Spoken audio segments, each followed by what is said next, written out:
Qolmeunebis moedanze ყვავილები რომ იყიდება.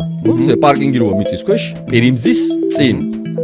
3 სართული. კი ბატონო. როგორ ააშენა ბიძინა ივანიშვილმა, ნებართვის გარეშე ვერავინ ვერ დაინახა. მოკლედ აქ მუნიციპალური ინსპექციაც ყველა ადასტურებს რომ უკანონოა, მაგრამ ეს ბიძინა ივანიშვილის არის. Qolmeunebis მოედანზე შეიძლება 3 სართული ააშენო და აფრიკაში თურმე ქოხი არ შეიძლება. მეორე, აგერ ახლა მე მინდა ვაჩვენოთ ვარკეთილში კორპუსი 8 სართულიანი კორპუსი, რო აშენდა უნებართო. როგორ შეიძლება რომ 8 სართული ვერ დაინახო? პირველი სართული, მეორე, მესამე, მეოთხე, მე გახდა 8 სართული კორპუსი და ვერავინ ვერ დაინახა.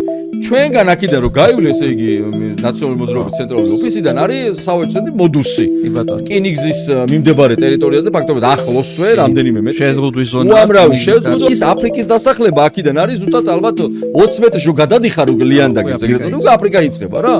წარმოიდგინე ესე იგი, ის კორპუსი ვერ დაინახა, ამ ხელა სამშენებლო ის აშენდა და არაფერი, ხო, პრობლემა არ არის. მაგრამ აქ ბიძინა ვერ დაინახა, მაგრამ ნუ აფრიკაში დაინახა ძმაო ეს ხალხი და მივარდა ტრაქტორი და მოვიდეს, აბა თუ მაგარები ჯერ წავიდეს ვარკეთილში მივიდეს 8 სართულიან კორპუსთან.